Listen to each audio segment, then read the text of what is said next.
Om Namo Bhagavate Sri Ramanaya Apara Satchit Sukhadadiraje Nityanimatram Bhavanam Samastam Vivasitam Tam Ramanam Gabhiram Chintavihitam Vidicintayami. We are now in the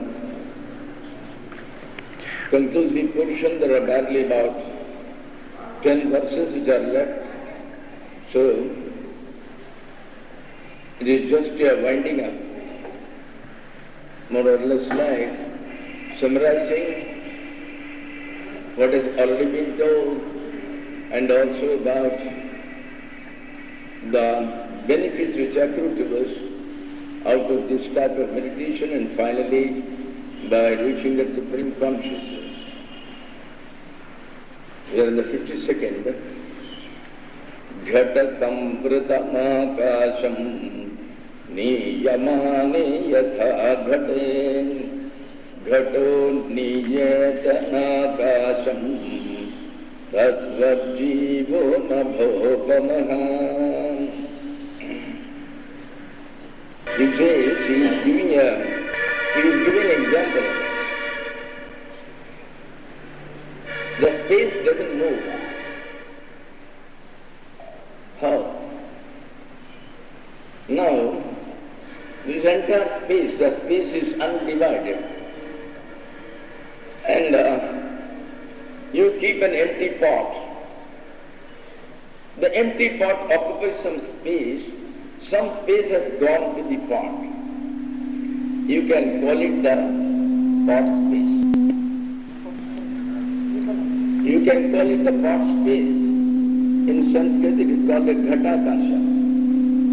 Whatever you keep inside the vessel, it will occupy some space. So a portion of the space is inside it also. Now, you take the pot from the corner, it was kept there. I take the pot, carry it and bring it here and keep it here. It is occupying some space here. If I keep it, this is occupying some space. Now the question is, when this was brought from there to here, did the space which is there, it was left, it came empty without a space, and it came and just got another space into it? Or did it carry the space from there to here? If it carried here, is there any extra space here? No. And there should be some space which is empty like. No. Space never moves.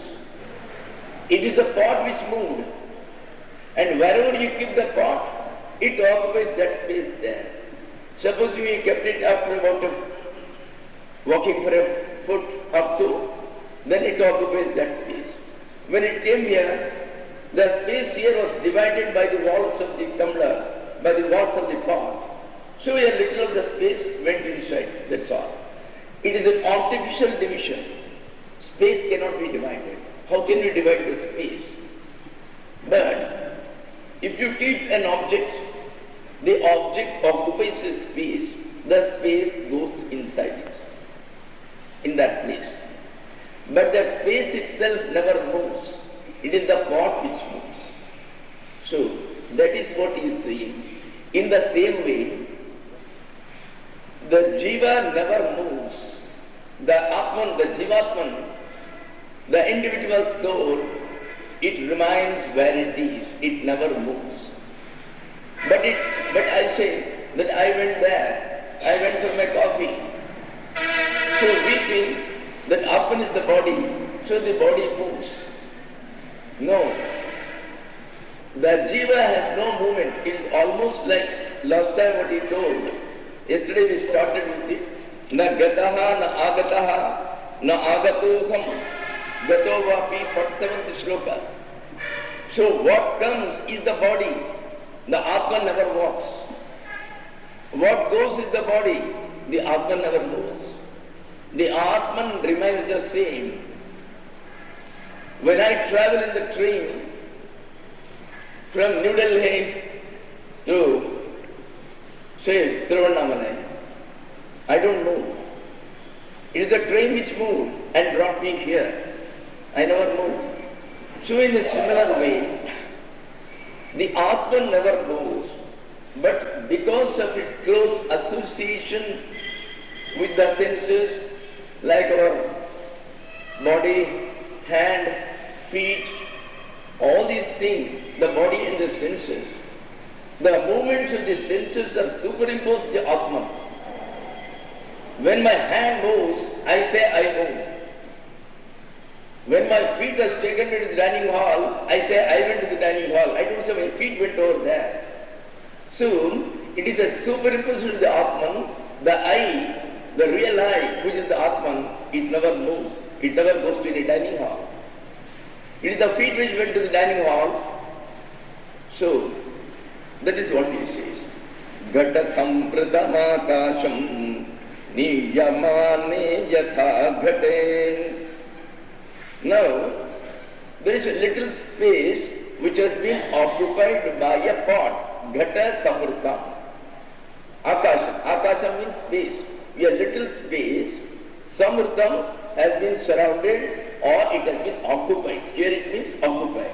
It has been occupied by the pot, the ghata.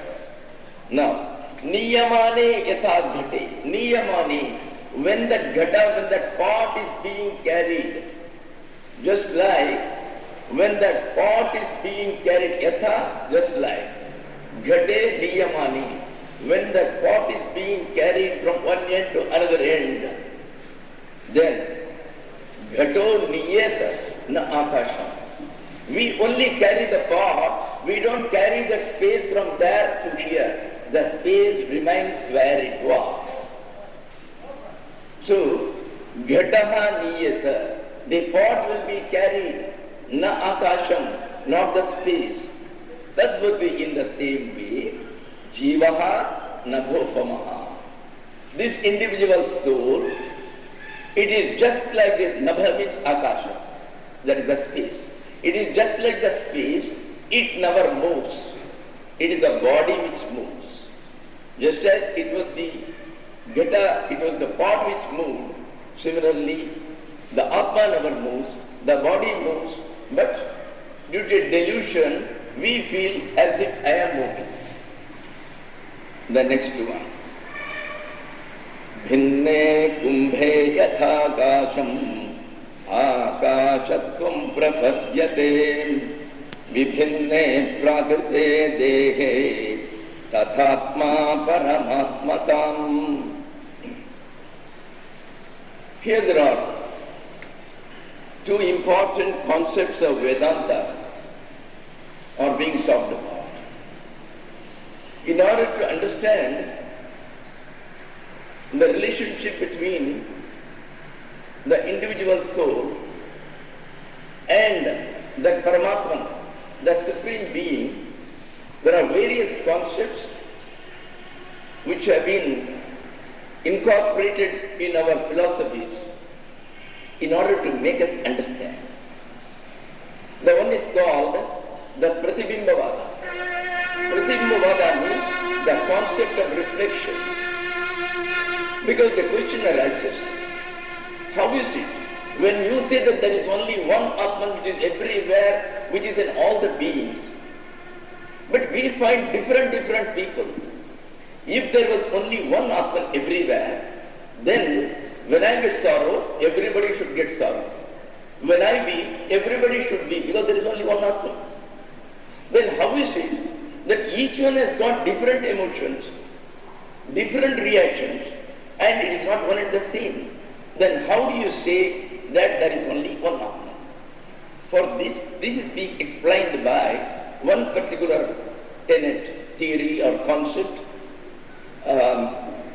which is called, you may call it a hypothesis or whatever it may be. It is called the Pratibimbavada. Pratibimbavada means the theory of reflection. He says, there is only one sun I am keeping several pots or several tanks, some 30 tanks full of water. In one water I have put some blue powder, it is completely bluish in color.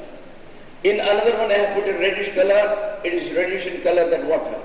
So I have put different colored powders, so each water is different. Then, in one or two tanks, with a stick, I move the water, I churn it, so that the water is going on oscillating, moving from one place to another. Now, in all the tanks, in all the 20 tanks, you are seeing 20 suns. But there is only one sun. But you are seeing 20 suns. But are all the 20 suns alike? No. One sun is moving. Where the water is moving, the moment that the water is superimposed on the reflection of the sun, it looks as if the sun is moving. Not only that, in the bluish waters, you find the moon to be bluish, the reflection is bluish. In the reddish water, the reflection is seen as red. So the qualities differ, even though there is only one sun. Similarly, what happens is, inside the body we have got what is called an intellect. It is called the buddhi. Now what happens is, the Atman is always shining and it is radiating rays of light from it. So what are those rays of light? They are all rays of consciousness. Consciousness means an energy which is self-conscious that I am. It is aware of its own existence. So an ordinary sun's ray, it doesn't know that it exists. But on the contrary, this ray of chit, that consciousness, it knows that I am. So consciously when it comes and hits against the buddhis, there are various types of intellects in each. The intellect contains the various conditioning inherited by you at various times in this birth and also in previous births. In this birth itself, all of us have not had the same upbringing. I was brought up in a slum area. I was a beggar's son. So, my intellect has been shaped according to the education I got there. I may be a drunkard, I may be anything like, because that is the one. My intellect is working in that way. So the Atman's reflection, when it makes the intellect work, the intellect is not yet activated. The intellect contains, it has got a storage of all the past tendencies. But when once it gets activated, when once it begins to move, then those vasanas, which are called the past latent tendencies, they impel you to certain actions. So this fellow, he goes and drinks. Well, another chap, his conditioning is very good. He was born in a family of a great devotee of Bhagavan Ramana. From his birth he was infused with thoughts of Bhagavan Ramana. He had been reading all those things. His mind is pure. So naturally when the reflections, when that intellect begins to work, this fellow, he will be going to satsang and he will be coming to Ramanasramam often. He will be engaged in doing his meditations, so he behaves in a different way. So this is how this has been explained in the Pradipikavada. Now he is telling another one called Avachedavada. The Avachedavada is, look here, I am here, you are sitting there. There is so much of space in between which separates us. How can you ever say that my Atman is the same as another Atman? There is only one Atman. Then where is this Atman got in between the space and all that? How is it possible? So for this, we have got what is called the theory of limitations. It is called Avachedavada. Avacheda means that which limits by cutting it in between.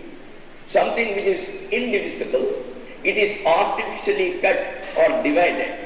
That is called the Avachedavada. It is only in appearance. In effect, it is never cut. It can never be limited. So the unlimited, it looks as if it is limited. So what is it like? It is in this manner Now, I keep a pot here, a very big pot. The indivisible space, the space is infinitely dispersed over the lots of areas to the end of the universe. So a little of the space is occupied. So inside the walls of the pot, it encloses some space.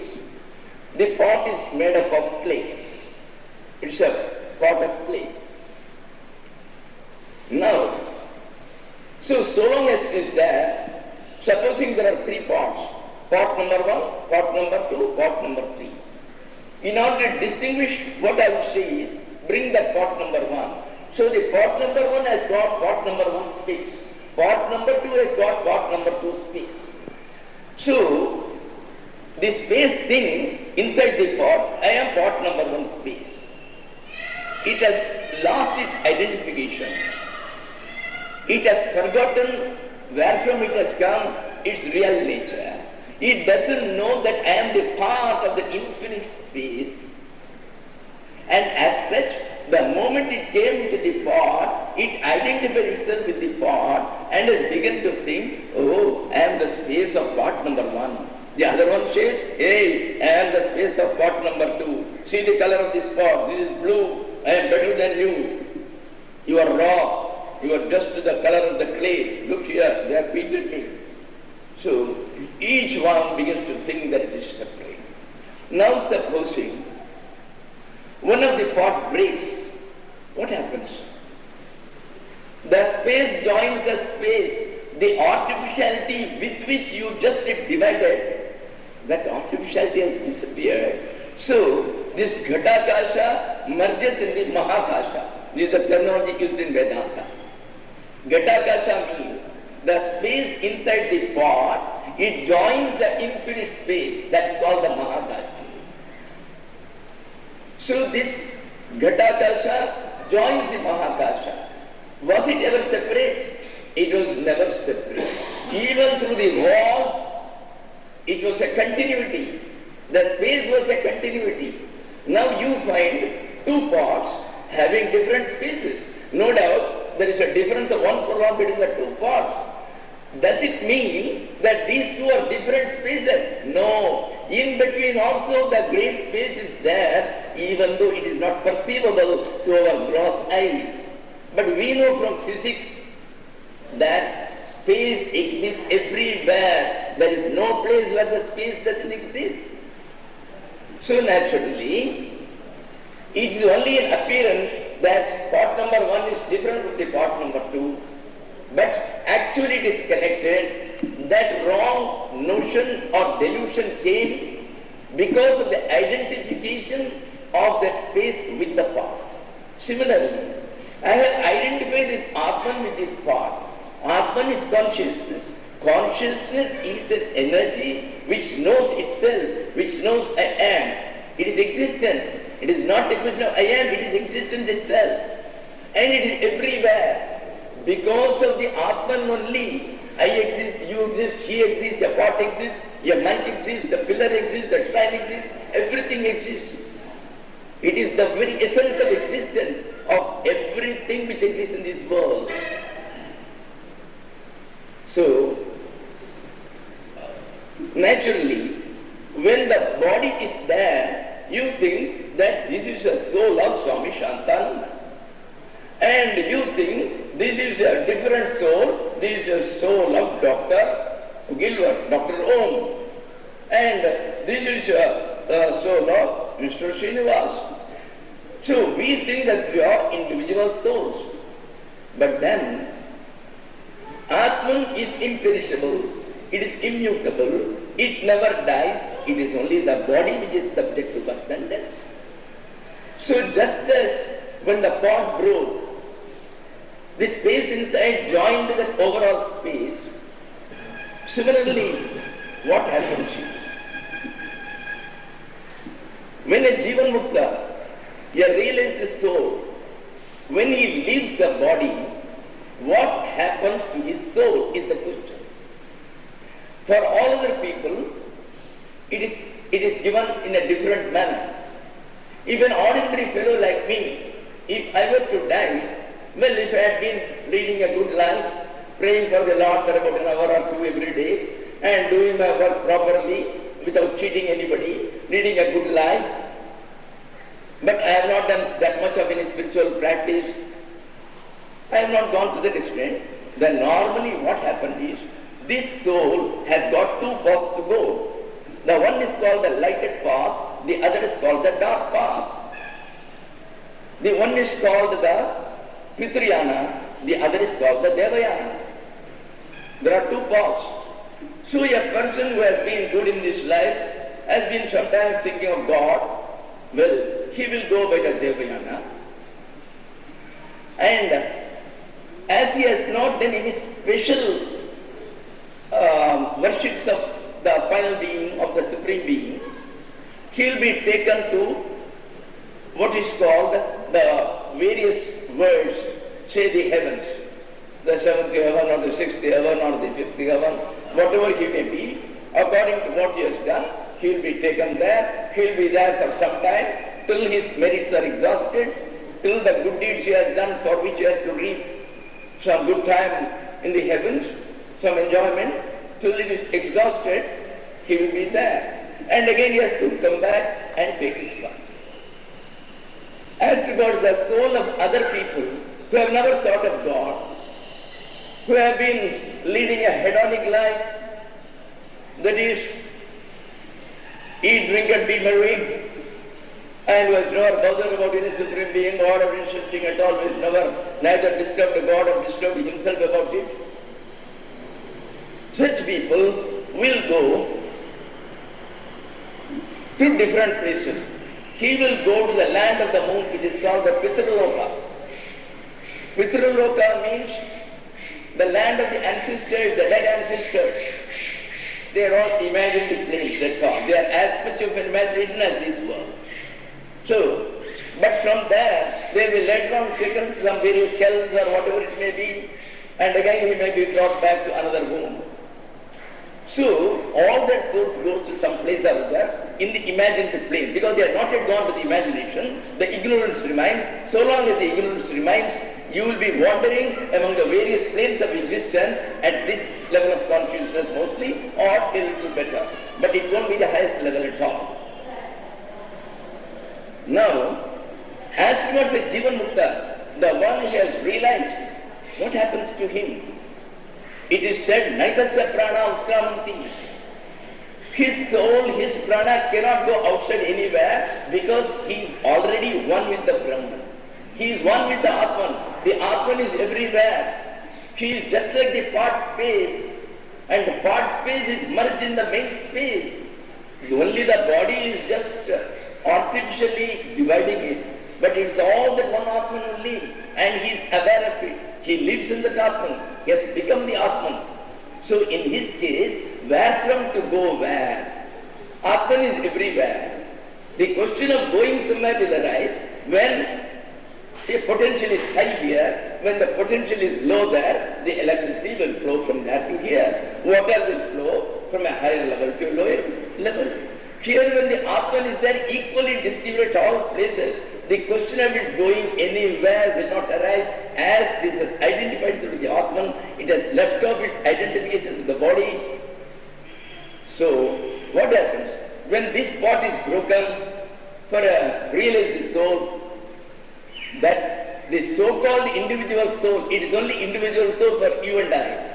For him there is no individual soul at all. It had always remained wholly merged with that Brahman.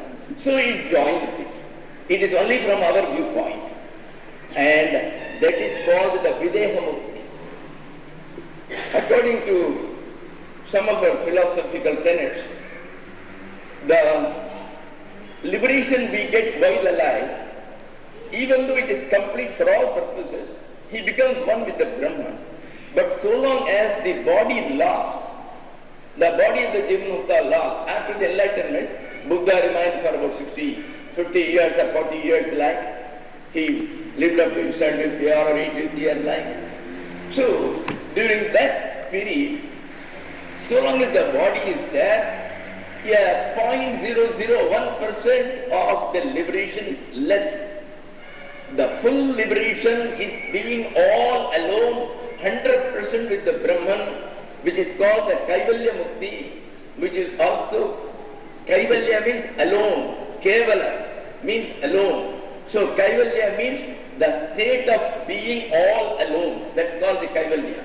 Or it is also called the Videha Mukti. Videha Mukti means when the body itself is gone. Not only the body sense, there is no physical body at all. That will be the stage. Then the Atman joins the Paramatma. The thought space joins the infinite space. The individual soul joins that infinite supreme being, that infinite consciousness. The individual consciousness joins with the supreme consciousness. That is what is told.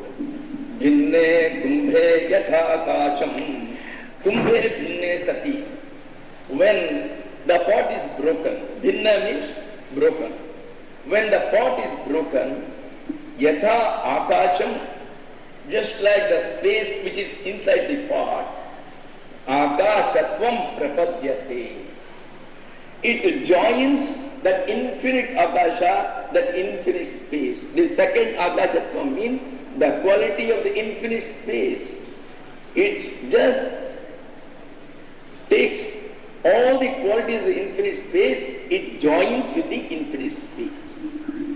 Then, similarly, vibhinne prakrite dehe. Deha is this body. This body, what type of body it is? Prakriti. It is made up of Prakriti, and Prakriti is avidya, and avidya is a magic which never exists, which only appears. Any magic which you are seeing, it is only an appearance. Really speaking, there is nothing called a magic. Similarly, this you are now saying that I am a jiva, I am now suffering a lot for getting my salvation. Night and day I am doing 24 hours Lalita Sahasranama, I am coming to Ramana and going on doing 100 times the pradakshina. Daily twice I go around this thing. So I do a lot of things, and all these things you think. But when once you reach the higher stage, then you will know, I never did all these things. These are all dreams. Because there is only one cosmic being, there was no you. Where were you?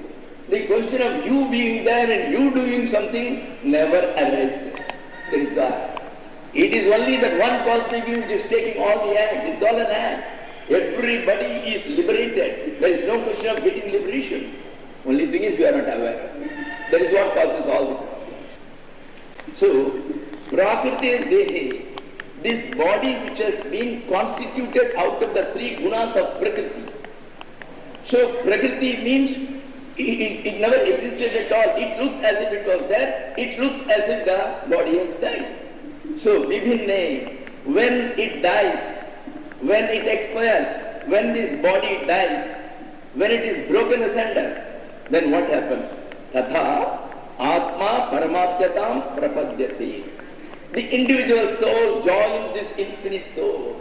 This individual consciousness which thinks that I am Shantananda, it has long ago gone for a Jivan Mukta. But even then, the so-called individual soul, that Atman, it becomes one with the infinite consciousness, and it will no more get any more body. It will remain there. So, it would seem that this poem refers to the higher stage above that of Jivan Mukta, which is called the Videha Mukti, or the Kaivalya Avastha, the state of being without a body, when only you are supposed to have what is called the Parinirvana.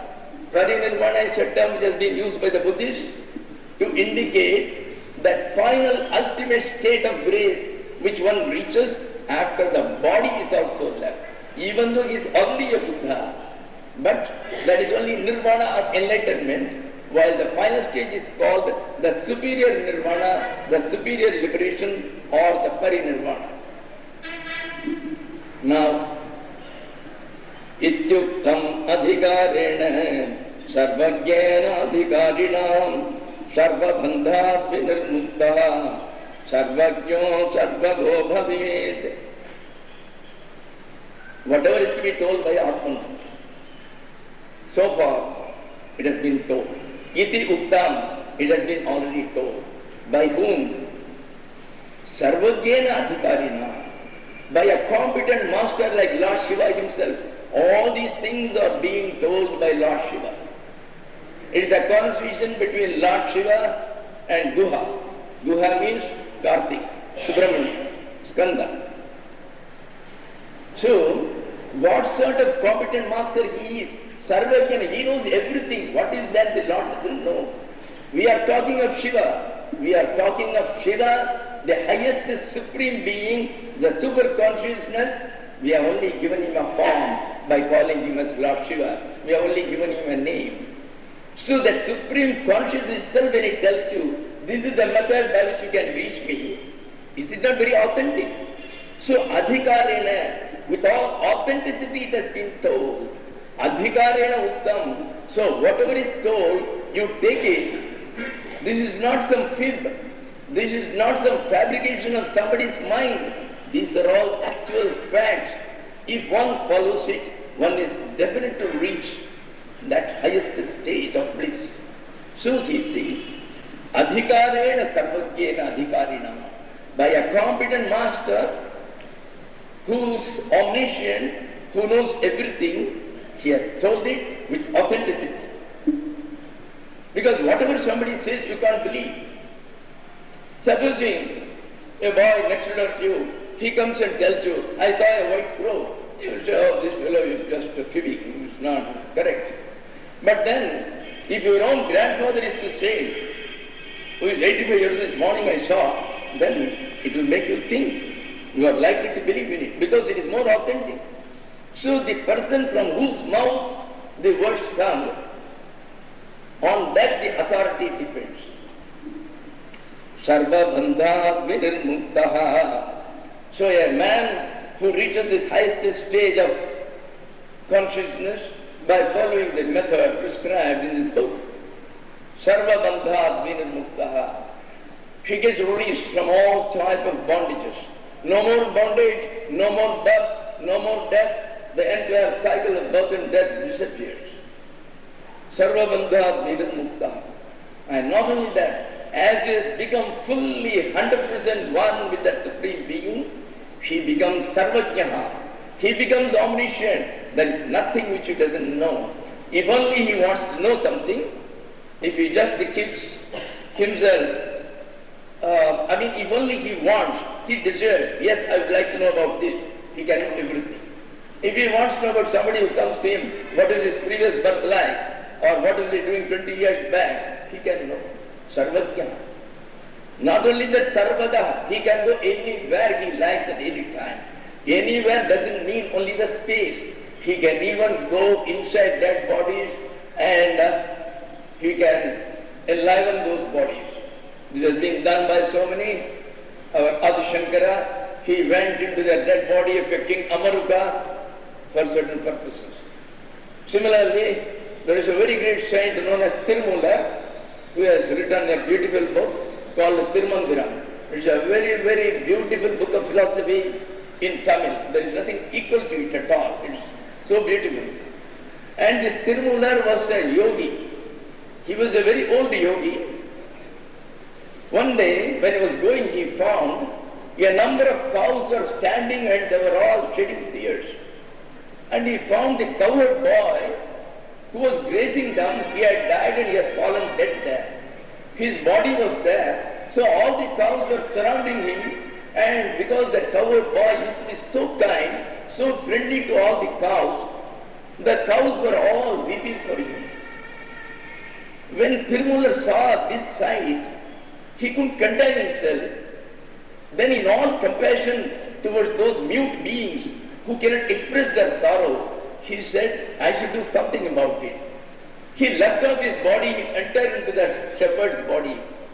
So as a shepherd he was living, but all his knowledge remained intact. He was one of the greatest of yogis. Then naturally people recognized him. See, he may be a potter, he may be a cowherd, but a Jivan Mukta, his fragrance is so heavy, anybody can recognize him, provided his antenna is fairly refined enough to take that wave, to absorb that wave. That's all. So, Sarvado Bhavi, he can go anywhere he likes. Then, there are two shlokas which are together.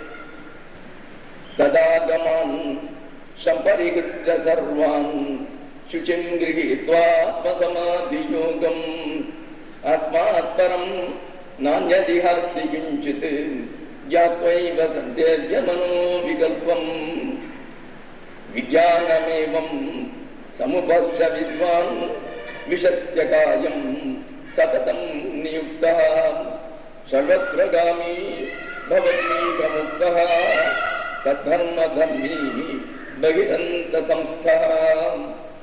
Because both are together, the verb happens to be in the second one. He says such a person, after doing certain process, certain types of practices, he becomes a mukta. Sarvatra gami bhavati iha muktaha. While alive in this world itself, he becomes liberated. Who becomes liberated after doing what? It is a summary. He says, Tadagaman samparigritya sarvane. When once you have known what you have to do, when once you are thorough with this, no longer you need refer to the scriptures. Vedas are not necessary. Agamas are not necessary. Here, by agama, we mean all the scriptures. So, now it is time. How long you are going to go on reading it? There is no need. Now it is time for it to act. Sit in meditation. Sit and go on thinking of the Atman. As he has told, there is no need to read. The purpose of the scripture was to convince yourself that there is one Atman and it is your real Swarupa, and you should be able to forget your identity with the body and identify yourself with that supreme consciousness. Once you have known this, discard them all. Parihritya, samparihritya means completely discarding. Sarvan agaman. All the various scriptures, throw it, no more they are required. Then, what you should do then? Atma samadhi yogam grihitva.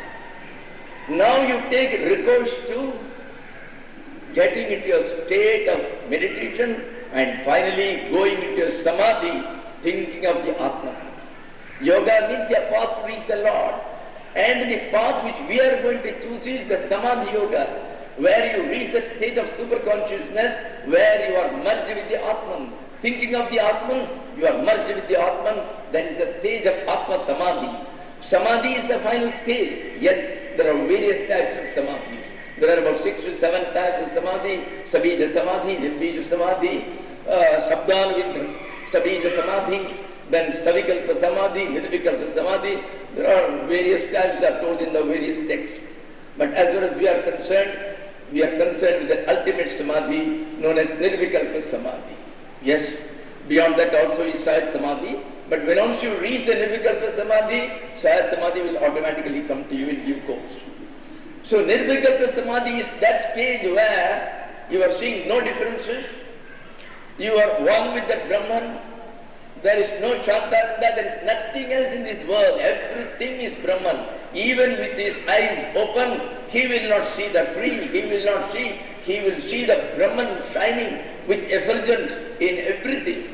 In all the twigs, in all the leaves, in all the birds, in all the reptiles, in all the animals, everywhere he will be seeing the effulgence of the Supreme Being.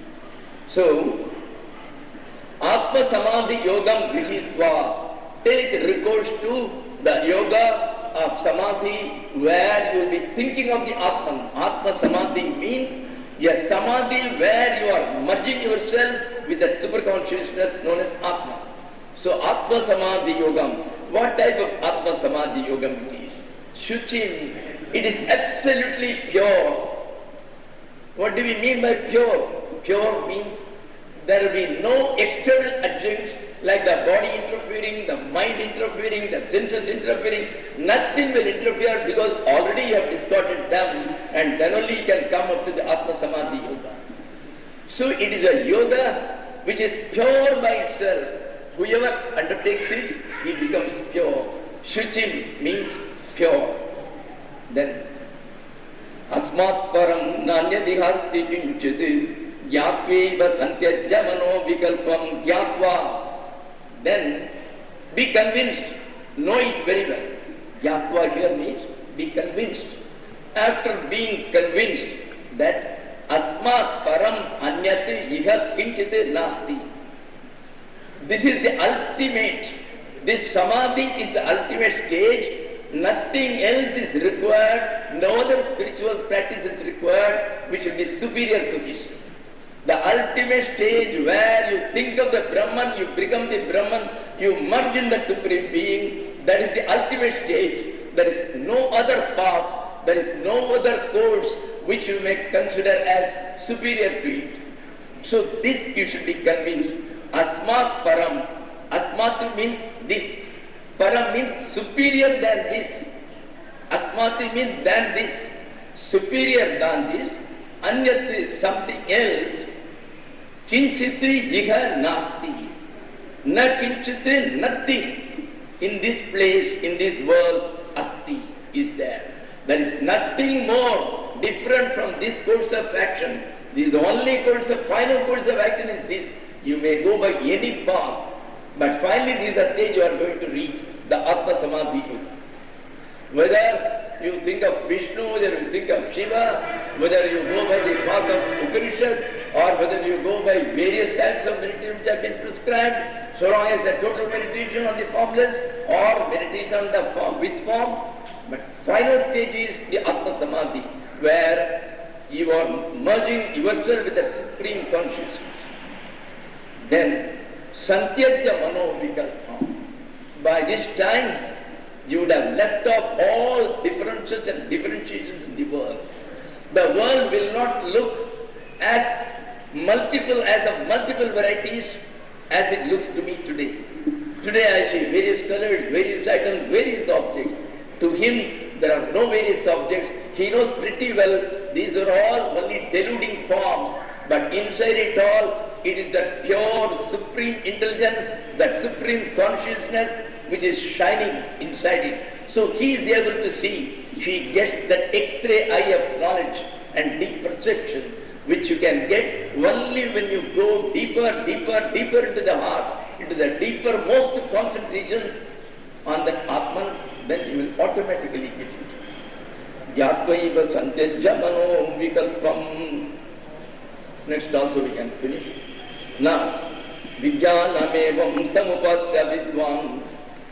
Vidwan means a wise man. A wise man, after having followed this course of action, this Atma Samadhi Yoga, contemplating on the Atman, completely merging into the Atman, remaining as the Atman. Vijnanam is the pure consciousness. Upasya, having meditated on this supreme consciousness all along, what is the final stage? What comes after that? Vishati akayam satatam niyukta. Satatam niyukta. Satatam means always, incessantly, continuously. Niyukta, he is completely merging himself with the supreme consciousness, that supreme being, which is the ultimate, which is the creator of all this delusion. Creator alone is there, no creature is there, no creation is there. So you reach that stage, no more there is a body. When there is no world, where will be the body? Akayam. The body sense is completely lost. It is not that he has left off the body. He has left the body sense. He has left off his identity with the body, thinking that I am the body, Atman is the body. No, he is perfectly aware because he has already become the Brahman. From that stage he is able to see the entire reality. Now it is not a question of any bookish knowledge. Now no more a guru should come and tell him. Now he has realized it, he has experienced it. It is an experiential knowledge where he has seen himself as an effulgent Atman remaining in all the beings. He finds himself in all. That is the stage. Vishatyakayam. So he enters into the state of grace where the body senses left. Satatam niyuktaha. Always one with the Brahman. He is completely united with the Supreme Being. Sarvatragami bhavati muktaha. Iha muktaha bhavati. He becomes completely liberated. If he wants, sarvatragami, he can go anywhere he likes. If he wants to go into an imagined plane of consciousness, if he wants to go to a heaven or to hell or anywhere else, or here itself he wants to go to New York, just the thought will do and he'll be there. Sarvatragami, not only that, it can also mean another thing. Sarvatragami means, so long as you are in the body, sense was there, you thought that this soul is limited to this body. Now the Sarvatragami would also mean, now you are one with all, so as such your soul has extended its fangs everywhere, it is everywhere. So its tentacles have gone and grasped all the beings in the world, so it alone is and it is everywhere. So in that sense also, it is Sarvatragami. Tadharma dharmi bhagiranta samstaha. Bhagihi antaha samstaha. It is there inside everything, it is there outside everything. There is no difference of inside or outside. When it is a question of infinity, when it is beyond space and time, where is the question of in or out? In or out is with reference to space. When once it has gone beyond the space, superconscious is not inside space and time. All the space and time is its creation. So as it is beyond the space and time, the question of inside or outside doesn't arise. But for our benefit, he speaks of it is both inside and outside. Tad dharma dharmi. What does it mean? Tad dharma dharmi. Tat means the supreme being. Always. Tat is Swamiji. Tat always means the supreme being. Dharma means characteristic. Dharma has got several meanings. Here it means, what are all the characteristics of the Brahman? What are the characteristics of Brahman? It is always existence. It is the existence of all. It is the essence of all existence. Then, it is the consciousness. It is the one consciousness which is everywhere, which knows that it exists. Then, it is the ultimate bliss, the supreme bliss. All our life, every one of us is striving for that bliss.